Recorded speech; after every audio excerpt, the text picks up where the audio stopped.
بسم الله الرحمن الرحيم. شكلنا كده على موعد مع احمد رفعت جديد، مش احمد رفعت واحد، كمان ده اكتر من احمد رفعت. طلعت عن اخبار النهارده ان هم حلقوا شعر لعيبه الزمالك وكلبشوهم من ايديهم ورجليهم، وحاجات طلعت النهارده كده على السوشيال ميديا.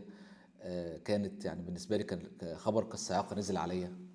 كلبشه وايدين ورجلين، هو في ايه واحنا فين واللعيبه دي عملت ايه؟ وانا دماغي بدات تتمخل يا جماعه. وصلت الدرجه دي ان انا احلق للعيبه واكلبشهم من ايديهم ورجليهم؟ لو الكلام ده حصل زي النهارده ما الاستاذ محمد البنا كتب على السوشيال ميديا والخبر ده نزل، يبقى الامور صعبه أوي.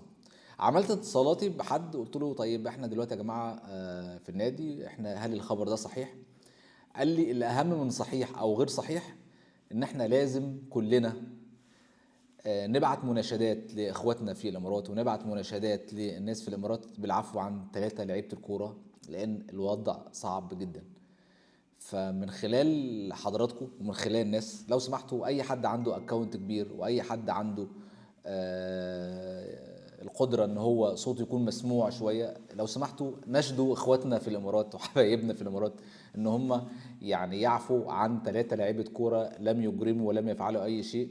فاحنا هنقول يا جماعه بروح القانون، وان انتوا احنا اخوات، وان احنا واحد وشعب واحد والكلام الجميل ده. لو سمحتوا افرجوا عن ولادنا، لو سمحتوا خرجوا ولادنا بره السجن، ولادنا مش مجرمين. فانا بناشد كل الناس المحترمه في الامارات، وبناشد اخواتنا في الامارات، الجماعه دول ما عملوش حاجه. يا جماعه عيدوا النظر في الامر تاني، شوفوا احنا ماشيين صح ولا ماشيين غلط. انا بقول احنا ليه؟ لان احنا واحد. المفروض مصر والامارات واحد. المفروض مصر والامارات المفروض مصر والامارات واحد. المفروض دول شعب واحد، المفروض ده مصير واحد، المفروض الناس كلها تبقى على قلب رجل واحد. دلوقتي انا بدماغي لفت صراحه. لا مفيش الكلام ده. الاخوه والعروبه والكلام ده كله. طب انت عارف لو عامل المشكله، انا اتكلمت بقالي 3 4 ايام او 5 ايام بتكلم في الموضوع ده، لو هو عامل مشكله همشي معاك واقول لك ماشي، ده عمل مشكله ولازم يتحاسب. لكن الولد ما عملش حاجه، وانتوا عارفين ان هم ما عملوش حاجه ال3 ولاد دول. يا جماعه انتوا كده عايزين احمد رفعت جديد؟ يا جماعه ما انت الناس دي ليهم اهالي، والناس دي ليهم وضعهم الاجتماعي في البلد، والناس دول لعيبه منتخب مصر، والناس ديت لعيبه نادي الزمالك. انسوا نادي الزمالك اللي هو الوحش ده. النهارده السفير بيقول لك، السفير بمجهوداته هناك عامل، يعني اللي قال لي النهارده ان الوضع مش لطيف، قال لي السفير هناك عامل مجهود جبار. طب السفير عامل مجهود جبار ومش عارف يخرج الناس دي؟ ما هو السفير ده في دولة الإمارات العربية المتحدة الحبيبة، يعني لو سمحتوا، في دولة الإمارات العربية المتحدة السفير ده بمثابة يعني هو الممثل البلد في هناك عندهم. فأنت دلوقتي أنت عندك 3 لعيبة ما عملوش حاجة. هو يا جماعه في ايه؟ لو سمحتوا خرجوا الناس بره. وانا بناشد هنا، بناشد دوله الامارات العربيه المتحده، وبناشد المسؤولين في دوله الامارات العربيه المتحده، احنا اخوات واحنا دم واحد واحنا عرب واحنا كل حاجه. انتوا بتعملوا معانا كده ليه؟ هو حضرتك لو السوبر ده جاي لك من الدوري الايطالي، واللعيبه دي من ايطاليا ولا من فرنسا ولا من المانيا ولا من اوروبا، كنت هتقدر حضرتك تعمل معاهم كده؟ يعني انا بس انا بناشد حضراتكم وبناشد سيادتكم وبناشد الناس المحترمه في الامارات، خرجوا ولادنا. الخبر النهارده ان هم متكلبشين وحلقوا شعرهم، ليه يا عمي؟ هو عمل ايه؟ حد يجاوبني يا جماعه، حد يجاوبني يقول لي هم عملوا ايه؟ الناس دي عملت ايه لو سمحت؟ عرفني الناس دي عملت ايه. انا مش هتكلم في اي حاجه، انا جاي النهارده اقول لك خلي بالك انت عندك 3 شبان زي الورد محبوسين، وهفضل اتكلم في الموضوع ده كل يوم. تحلق شعر، تحلق شعر الناس وتكلبشهم؟ الكلام ده لو حصل يا جماعه، ويعني البنا ما بيكذبش. والنهارده لما حبيت اتاكد، الناس مش عايزين يقولوا لي، يعني لا ده احنا عايزين نناشد الناس وهم اخواتنا والكلام فانا حاسس ان الكلام صح، ان انت تحلق شعر حد وتكلبشه من ايديه ورجليه. انا عايز اعرف ليه، هم عملوا ايه؟ عملوا ايه لو الكلام ده صح؟ لو الكلام ده كذب حد يطلع يكذب يا جماعه. المفروض انت بتخاطب ملايين، وجمهور الزمالك مش شويه، ده بالملايين. لو الكلام ده غلط اطلع كذب، قول احنا ما كلبشناش حد وبيعاملوا معامله محترمه في دوله قانون. لو سمحت اطلع قول لي كده، اطلع قول لي كده. لكن ما تقوليش ان الناس متكلبشه ايديها ورجليها ومحلوق شعره ومحلوق، لا مستحيل. مستحيل. لو الكلام ده حصل يبقى في حاجه غلط. لا يبقى الناس دي عملوا جرم بقى، يبقى الناس دي عملوا جرم، يبقى الناس دي ممسوكين بمخدرات ولا ممسوكين بسلاح ولا ممسوكين وممسوكين، لا يبقى في كارثه كبيره. وعرفونا لو هم كده، هقول لك لا يا باشا خلاص. لو الناس دي عامله جرم وصل لمخدرات ووصل لسلاح وصل، لا لا لا، احنا بنحترم مع احترام القانون وسياده القانون في بلدك اوكي. لكن هو لو ماتش كوره زي اللي احنا شفناه ده، لا يا فندم، لا لا، مفيش الكلام ده، مفيش الكلام ده. وعندك المنابر الاعلاميه اللي في مصر، المنابر الاعلاميه اللي هي هدفها بس اشعال الفتنه واشعال التعصب ما بين الجمهور، فين دوركم؟ فين دوركم من ثلاث مصريين؟ لا، ثلاث لعيبه من لعيبه منتخب مصر، ثلاث لاعبين من لعيبه منتخب مصر. اتنين، ابو حسين كان لاعب في منتخب مصر سابقا، وعندك مصطفى شلبي ودونجا، دول لعيبه اساسيه في منتخب مصر. لو سمحت، لو سمحت، لو سمحت تدخلوا يعني. انا بناشد تاني وناشدت امبارح سياده رئيس الجمهوريه، سياده الرئيس عبد الفتاح السيسي، لو سمحت يا فندم تدخل بعلاقاتك وتدخل بقوه مصر الدبلوماسيه وخرجوا الناس دي. الناس دي ما اجرمتش يا فندم. وبقى هنا برضو بناشد تاني وهفضل اناشد طول الفيديو، الناس المحترمين في دولة القانون، دولة الإمارات، لو سمحتوا يا جماعة يعني فكوا أسر الناس ديت، لو سمحتوا، لو سمحتوا. الناس ديت مش مجرمين، الناس ديت لعيبة كورة، أقسم بالله لعيبة كورة مش مجرمين، لو سمحتوا. أنا طالع النهاردة وبتكلم وبوجه رسالة للناس عشان الناس تخلي بالها إن أنت بتتعامل مع لعيبة كورة، مش بتتعاملش مع مجرمين. وامبارح واول امبارح واول اول كل يوم نطلع نتكلم عن الناس، عملنا اللي علينا ولعبنا المباراه وما انسحبناش وما طلعناش منظر البلد وحش، رغم ان انا متاخد من عندي لعيبه في واقع اول مره اشوفها في العالم. احنا كل يوم بنهاتي وبنقول نفس الكلام، انا اول مره اشوف الواقع دي في العالم. هو حضراتكم، انا سؤال بس وممكن تقولوا انت غلطان، لو في حد جاي من ايطاليا او فرنسا او المانيا او امريكا او هتعمل معاه نفس اللي حصل مع لعيبه الزمالك حضرتك؟ طب هو في حاجه يا فندم؟ هو في سبب؟ في سبب غير اللي احنا شفناه ده؟ بتطلع توضح للناس. انت نزلت لائحه اتهامات، ولائحه الاتهامات ديت من النيابه هناك في ابو ظبي. لائحه الاتهامات ديت بتقول اللعيبه ديت عملوا واحد اتنين تلاته وحاجات كلنا شفناها قدام عينينا ولا تستدعي كل اللي حصل، اقسم بالله. واي حد عاقل سواء في الطرف المصري او الطرف الاماراتي او الجانب المصري او الجانب الاماراتي، والله العظيم شايف ان الامور لا تستدعي، شايف ان الامور لا تستدعي. يا جماعه حرام اللي بيحصل ده، يعني حرام اللي بيحصل ده، حرام. في عندهم اسر وعندهم ولاد وعندهم بيوت وعندهم جمهور وعندهم شأنهم في مصر، عيب اللي بيحصل ده. فيا فندم لو هو في حاجه غير اللي احنا شفناها او في حاجه غير البيان النيابه اللي طلع عن نيابه ابو ظبي، حضرتك قول لي، قول لي على فكره هم عملوا واحد اتنين تلاته. لكن النهارده الاقي السوشيال ميديا ان اللعيبه اتكتفت من رجليها وايديها، واللعيبه حلقت شعرها، اللعيبه اتكتفت من ايديها ورجليها واللعيبه حلقت شعرها. ليه يا فندم؟ هم عملوا ايه؟ وانا هنا بنادي كل الناس في مصر، اي حد عنده ضمير في مصر، لو سمحتوا تدخلوا يا جماعه، تدخلوا. ده خناقه ما حصلتش خناقه، والله العظيم ما حصلت خناقه.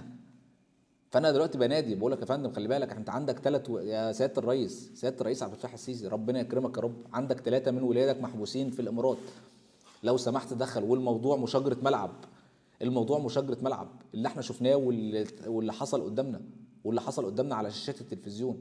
لازم تدخل من الجهات المعنيه ولازم تدخل من الناس الدبلوماسيين، وكل يوم نقول الكلام ده لغايه النهارده لما يطلع هنا خبر ان الناس متكلبشه من ايديها بايدين ورجلين وشعر لا لا لا لا لا لا لا لا لا لا. مش ممكن، مش ممكن الكلام ده يحصل في دوله زي الامارات. وفي حاجه غلط، انا متاكد ان في حاجه غلط. مستحيل، مستحيل دي الامارات اللي انا اعرفها، مستحيل دي الامارات اللي انا اعرفها، ولا مستحيل ده شعب الامارات اللي احنا نعرفه. احنا طول عمرنا واحد وطول عمرنا شعب واحد. مصر والامارات علاقتهم على مدى التاريخ يا فندم، حرام عليكم، حرام عليكم بتدوا الفرصه لناس يدخلوا في وسط العلاقه ديت ويشوهوها، وهتلاقي مسلسلات وهتلاقي افلام وهتلاقي ناس بتعمل سيناريوهات رهيبه. حرام. مين اللي خد القرارات دي؟ مين اللي خد القرارات ديت؟ ومين اللي عايز يبوظ العلاقه؟ ومين عايز يخلي اكتر من 45 مليون زملكاوي يشيلوا غصه في قلبهم من الامارات؟ مين اللي عايز يعمل كده يا فندم؟ مين اللي عايز يعمل كده يا جماعه؟ حرام اللي بيحصل ده، ده حرام، لازم تفهموا ده حرام، حرام. انت كده بتوقع شعبين في بعض. وشعبين ايه؟ انا مش عايز اتكلم على مواقف الامارات مع مصر، ولا عايز اتكلم على الامارات بالنسبه ايه لمصر ومصر بالنسبه ايه للامارات، وموقف زي ده انا نفسي اعرف لو في حاجه اكبر من كده عرفونا. يعني هو لو في حاجه اكتر من اللي احنا شفناه قدام عينينا في التلفزيون وفي الفيديوهات اللي ظهرت حتى، عرفونا. هو في الاول واحد انا لا شفته اكبر جرم وشفت ان واحد نزل الكاب من على راس الراجل بس. ويا اخي يعني التعدي بيتصالحوا ويتاسف له ويطلع بيان، طلعنا بيان وبيان في اتنين في تلاته وقلنا المعامله في الامارات واحنا والامارات واحد والحدث والعظيم، ونزلنا المباراه ولعبنا وخرجنا وما اتكلمناش وما نطقناش. ما انت لازم حضرتك تقدر الكلام ده كله، احنا ما نطقناش. زي ما انت بنقول الامارات العربيه المتحده وبلدنا التاني، احنا مصر برضو يا جماعه، احنا مصر. وما نستاهلش ابدا المعامله دي. 3 من ولادنا. طب ده يا عم يا فندم، احمد رفعت مات في حركه زي دي.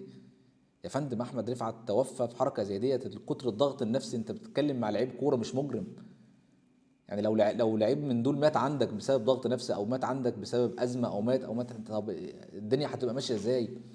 والامور هتبقى ماشيه ازاي يا جماعه؟ لو سمحتوا، لو سمحتوا عيدوا صياغه الامور. عيدوا صياغه الامور. انتوا ما بتتكلموش، انتوا بتتكلموا مع ناس لعيبه كوره، وبتتكلموا مع جمهور. احنا بتوع كوره مش بتوع سياسه، وبتوع كوره وهجمه وهدف والخطه و3 3 3 4 2 3 3 2 1، الحاجات اللي هي بتاعت الكوره دي. فلو سمحت، انت دلوقتي عندك مشكله معايا، عندك مشكله معايا، عندك مشكله معايا، لو سمحت. بنناشد الناس المحترمه في دوله الامارات العربيه الحبيبه، اللي اخواتنا وحبايبنا وكل حاجه، خرجوا ولادنا، خرجوا ولادنا، ومش هنلعب عندكم تاني. خلاص يا فندم، خلاص احنا اسفين، واحنا ناس ولاة الادب، مش جايين نلعب عندكم تاني. مش هنيجي نلعب عندكم تاني يا فندم. لما انت عندك نادي في مصر، في مصر انت بتستثمر فيه، وحصلت مشكله مع لعيب عندك، مع حسين الشحات، انت بتعاقبني؟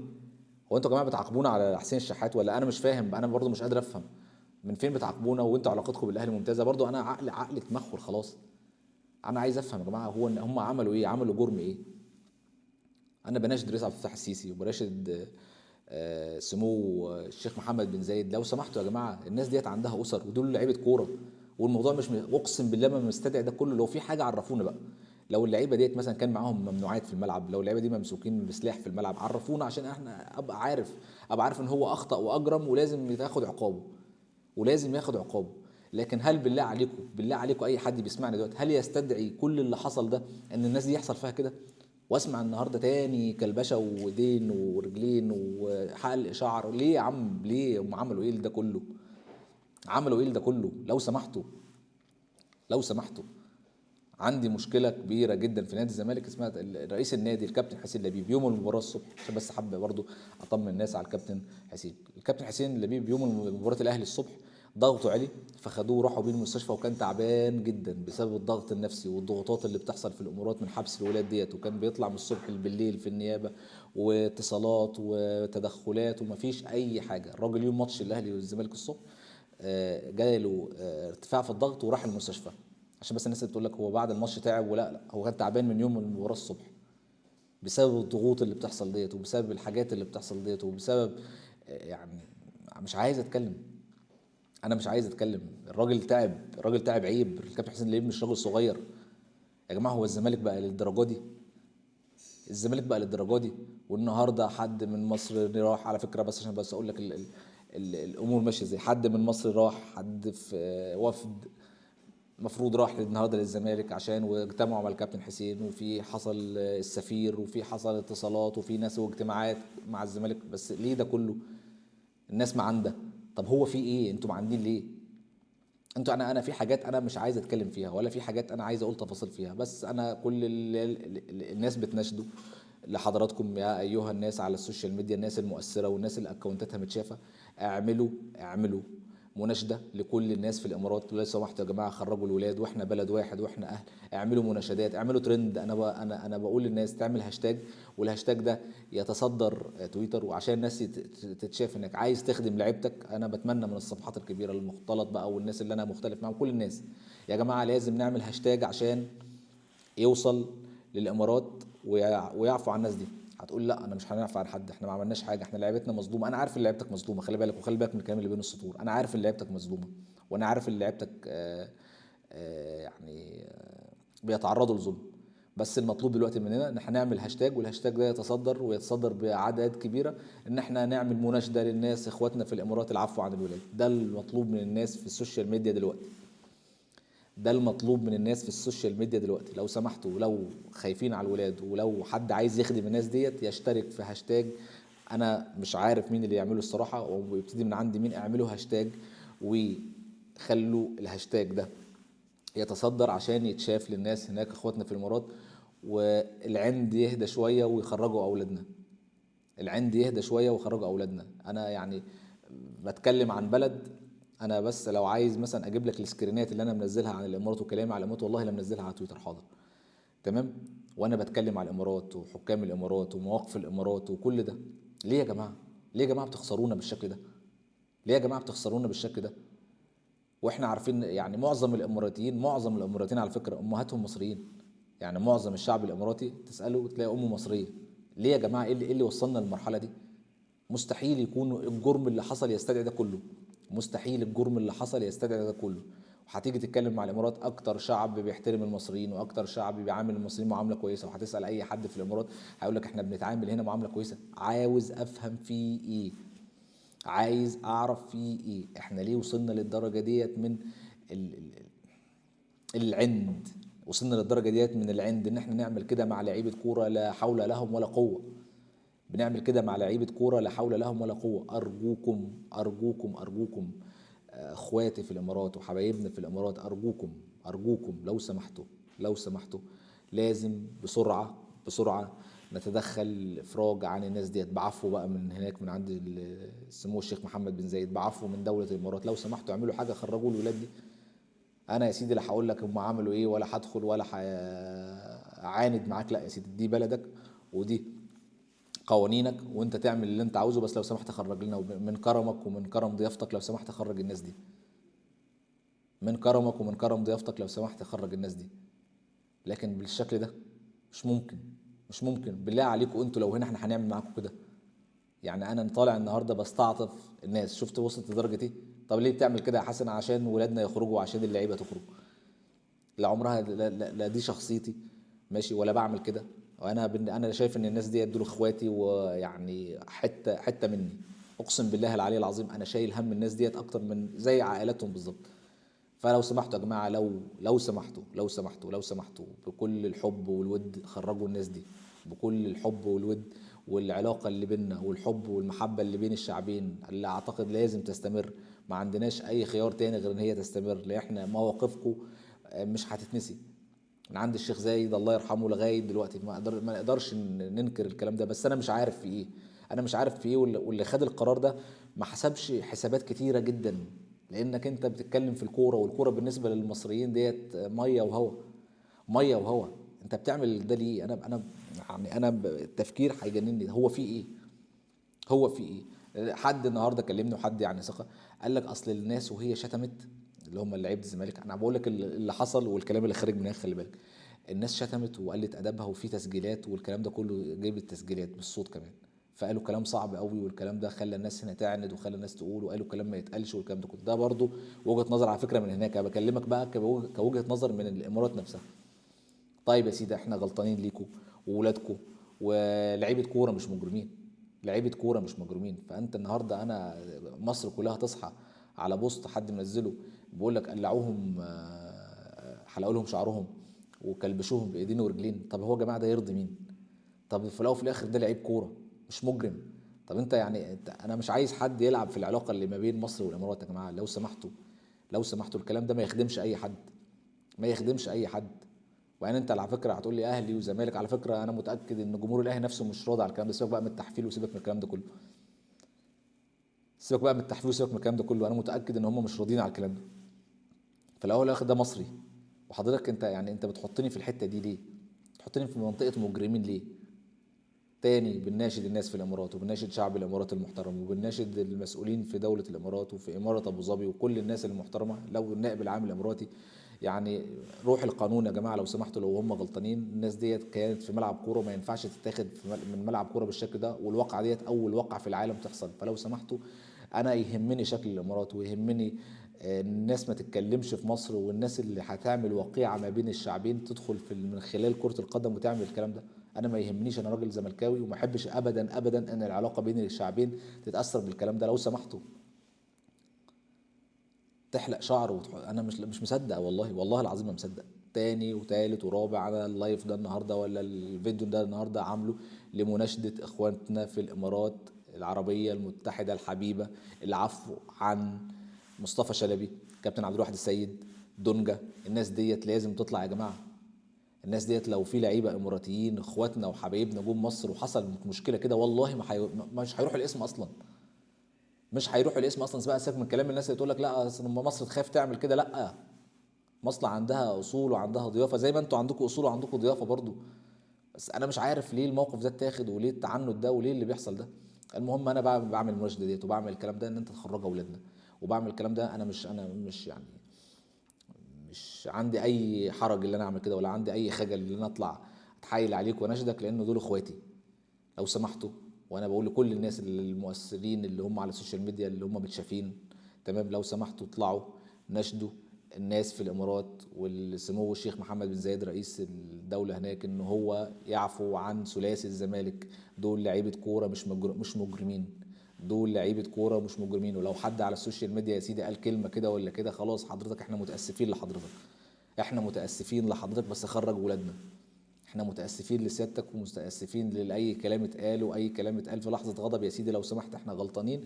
وطلع العيال دي، لان العيال ديت حضرتك المره المليون مش مجرمين، دول لعيبه كوره.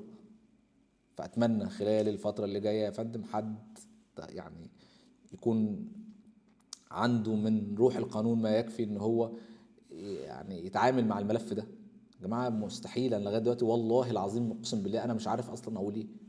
هو في ايه بالظبط؟ وبعدين انت النيابه عندك طلعت قائمه انت عارف لو النيابه ما طلعتش قائمه كنت هقول الموضوع ده كبير. لكن هو اصلا طلع قائمه بالمشكله وقال لك المشكله واحد اتنين تلاته، وهو التعدي مش عارف على مين، ومفيش كده. وفيهم واحد اتنين اتصالحوا، وواحد بس هو اللي قال لك مستحيل انا مش هتصالح. واحد دلوقتي هو بيقول لك وده ايه، محدش زقه اصلا. يعني بص واحد يعني خد ضربه في كتفه، خده في كتفه كده في وسط الزحمه كده، ده مش عايز يتنازل. ده مش عايز يتنازل وعامل مشكله، وانا اللي مش هتنازل طيب يا معلم انت يعني مش عارف، انا مش عارف اقول ايه. انا مش عارف اقول ايه. انتوا يا جماعه لما بتنزلوا هنا بتنزلوا معززين مكرمين، واي حد من اخواتنا العرب بينزل مصر بينزل معزز مكرم. معزز مكرم. قلت امبارح واول امبارح واول وكل يوم اقول لك على وقائع حصلت لابراهيم نور الدين ومش عارف مين، واحد جزائري ضرب ضابط ومش عارف ايه وعدت. مفيش ملعب كوره في العالم يا فندم بيتاخد منه لعيبه ويتكلبشوا ويتحلق شعرهم ويتكلبشوا دين ورجلين. مستحيل. مستحيل والله، مستحيل يحصل الكلام ده. مستحيل يحصل الكلام ده. مستحيل يحصل الكلام ده في مصر والله العظيم، عشان مصر ضعيفة ولا حاجة، بس مصر مستحيل. مصر عندها من الكياسة وعندها من الحكمة ان هي تتعامل مع الملفات دي كلها. وحصل عندنا بلاوي. حصل عندنا بلاوي وكان الناس بتمشي عادي يا فندم. في الاخر بقول لك احنا عرب واحنا اخوة وعلاقتنا تسمح ان احنا يعني يبقى لنا خاطر عندكم يا جماعة ان انتوا تخرجوا ولادنا. حرام اللي بيحصل ده. حرام اللي بيحصل ده. انت بتخسر كتير على فكره حضرتك. بتخسر كتير. انا مش عايز اتكلم واقول حاجه. انت بتخسر كتير وبتخسر جمهور. آه انا مش عايزك تخسر جمهور الزمالك على فكره. انا والله العظيم بكلمك دلوقتي، انا ما عايزك تخسر جمهور الزمالك. انت بتخسر لك حوالي 45 مليون مصري. وعلى فكره مش جمهور الزمالك بس، اقسم لك بالله اقسم لك بالله اقسم لك بالله. سيبك بقى من التحفيل وده كله، جمهور الاهلي كمان هتلاقيه زعلان. اصل في الاول وفي الاخر مصري. اصل في الاول وفي الاخر مصر لما يقعد مع نفسه كده هيقول لك هو ايه اللي حصل ده. سيبك بقى من التحفيل وجو مباراه الاهلي والزمالك والشحن اللي حصل ده، لما يهدى كده هيقول لك ايه اللي حصل ده. هم عملوا ايه ده كله؟ هم عملوا ايه ده كله؟ هم ما عملوش اي حاجه. ما عملوش اي حاجه. وحضرتك لازم تكون عارف ان هم ما عملوش اي حاجه. حضرتك لازم تكون عارف ان هم ما عملوش اي حاجه. مجرد خناقه ملعب يا فندم. على فكره هو لما بيكون داخل الملعب فهو بيطلع من الملعب اللي فيه اللي بيطلع المود بتاعه ان هو متنرفز، واللي بيطلع مبسوط، واللي بيطلع فرحان. ده ملعب كوره. فخلال ملعب الكوره اي احتكاك في ملعب الكوره ممكن يؤدي لحاجات زي كده يا فندم. بتحصل في كل دول العالم يا فندم. الرياضه كده. الرياضه كده يا فندم. انا بقى حاجه اكلم هنا الجانب المصري واجي اكلم الاعلاميين المصريين. هو يا فندم ما فيكوش واحد عنده ضمير؟ ما فيكوش واحد عنده من المسؤوليه ان هو يطلع يتكلم في الموضوع ده؟ ولا انتوا يا جماعه ايه موضوعكم؟ ولا عينيكم مكسوره ولا ايه الموضوع؟ ما فيش واحد اعلامي محترم يطلع يدافع عن ثلاثه مصريين متاخدين من ملعب كوره؟ ما فيش صحيفه محترمه تطلع تعمل بيان كده كبير وتتكلم؟ ما فيش واحد عنده ضمير ولا عنده ذره ضمير ان هو يتكلم على الشباب المحبوسين دول؟ هو الزمالك ده مش نادي مصر يا ابني؟ هو الزمالك ده يا ابني مش بيعمل لمنتخبات مصر ونادي بيشجعه ملايين؟ هو انتوا يا ابني مفيش؟ هو انتوا بتكيلوا بمكيال واحد بس؟ يعني انا عايز افهم والله. ما عندكوش اي ذرة ضمير؟ ما فيكوش واحد يعني. انا يعني مش عارف لو احنا يا جماعه مشكلتنا مشكله في البلد ديت عرفونا. لو نادي الزمالك مشكله في مصر عرفونا. لو نادي الزمالك بيسبب مشاكل وبيسبب صداع لناس في البلد عرفونا. لو احنا تعبين حد او مزعين حد ما تقفلوا النادي ده زي ما في تصريح متداول لاحمد موسى بيقول لك احنا هنقفل نادي الزمالك. ما تقفلوه يا جماعه. اقفلوه. لو النادي ده بيعمل مشاكل كده، اقفل النادي ده، اقفل النادي ده، كفايه بقى. مش عايزين زمالك تاني اللي بيعمل لنا صداع وبيعمل لنا مشاكل ده. اقفلوه، اقفلوه والعبوا انتوا بقى، خدوا الاهلي وخدوا الفرق بتاعه الانديه الشركات، ومحدش يعمل لكم صداع، محدش يعمل لكم صداع. لكن في نهايه الفيديو، وما عنديش اي غضاضه ان انا اعدها تاني طول الفيديو 5000 مره، وناشد دولة الإمارات العربية المتحدة بالإفراج عن ثلاثي الزمالك، دول لعيبة كورة مش مجرمين. وبنناشد فيكم العروبة والأخوة والمحبة، خرجوا لعيبتنا. ويا سيدي لو على اللعب في الإمارات تاني، احنا مش هنلعب تاني ولا هنيجي عندكم تاني، مادام المشكلة في الزمالك كده. متشكرين، متشكرين للبلد، ومتشكرين للناس اللي ما وقفتش معانا لغاية دلوقتي. وأتمنى من المسؤولين إن هم يعتبروا بس إن الزمالك إن هو نادي مصري. السلام عليكم.